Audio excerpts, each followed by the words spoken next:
Half cup বেসন দিয়ে রাতে রুটির তরকারিটা খেতে কিন্তু বেশ লাগে। তার জন্য প্রথমেই কড়াই বসিয়ে দিয়েছি গ্যাসে। এবার এর মধ্যে হাফ কাপ বেসন দিয়ে 2 থেকে 3 মিনিট মতো মিডিয়াম আঁচে বেসনটা ভেজে নেব, যাতে বেসনের কাঁচা গন্ধটা চলে যায়। আস্তে আস্তে একটা গন্ধ বার হতে শুরু করে দিয়েছে। এবার নামিয়ে কড়াইয়ের মধ্যে দিয়ে দেবো পরিমাণ অনুযায়ী সাদা তেল।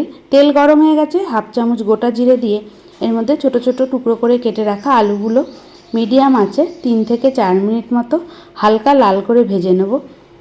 ভাজতে ভাজতেই যাতে আলুটা অর্ধেক সিদ্ধ হয়ে যায়, সেই জন্যই মিডিয়াম আঁচে আমি ভেজে নিচ্ছি। আলুগুলো বেশ লাল করে ভাজা হয়ে এসছে।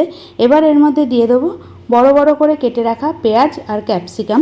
পেঁয়াজ আর ক্যাপসিকাম দিয়ে 2 থেকে 3 মিনিট মতো বেশ ভালো করে ভেজে নিচ্ছি। পেঁয়াজ আর ক্যাপসিকাম খুব একটা কিন্তু লাল করে ভাজতে হবে না, একটু কাঁচা কাঁচা ভাব থাকবে। এবার এর মধ্যে দিয়ে দিলাম স্বাদ অনুযায়ী লবণ। লবণটা দেওয়াতে পেঁয়াজ আর ক্যাপসিকাম খুব তাড়াতাড়ি নরম হয়ে যাবে। এবার একটা মশলা তৈরি করে নেব। তার জন্য বেসনটা নিয়েছি, ভাজা বেসন একটা বড় জায়গায় নিয়ে নিয়েছি। 1 চামচ হলুদ গুঁড়ো, স্বাদ অনুযায়ী লঙ্কার গুঁড়ো, তারপর দিয়ে দেবো ধনে গুঁড়ো। জিরে গুঁড়ো এই রান্নায় দেবো না। দিয়ে দিচ্ছি 1 চামচ কাশ্মীরি লঙ্কার গুঁড়ো, তারপর দিয়ে দেবো 1 চামচ ধনে গুঁড়ো। এবার দিয়ে দিচ্ছি টক দই। এখানে ছোটো চামচের 4 চামচ টক দই দিয়ে দেবো। টক দই দেওয়ার পর দিয়ে দেবো 1 চামচ আদা রসুন বাটা, তারপর দিয়ে দিচ্ছি স্বাদ অনুযায়ী চিনি। এবার খুব ভালো করে মিশিয়ে নিচ্ছি। অল্প পরিমাণ জল দিলাম যাতে মশলাটা একটু পাতলা হয়। দিয়ে আবারও বেশ খানিকক্ষণ মতো মিশিয়ে নিচ্ছি। এদিকে আলু, পেঁয়াজ, ক্যাপসিকাম খুব ভালো করে ভাজা হয়ে এসছে।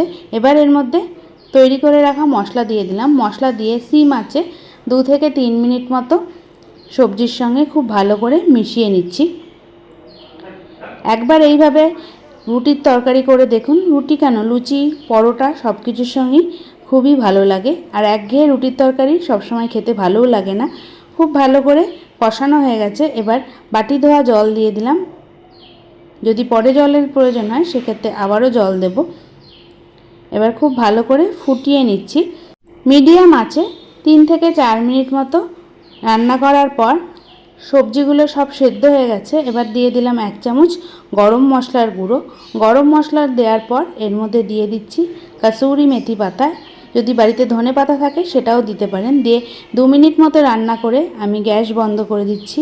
তাহলে তৈরি হয়ে গেল হাফ কাপ বেসন দিয়ে রাতে রুটি খাওয়ার তরকারি। আশা করছি রেসিপিটা ভালো লাগলো। দেখা হবে অন্য কোনো নতুন রান্না নিয়ে।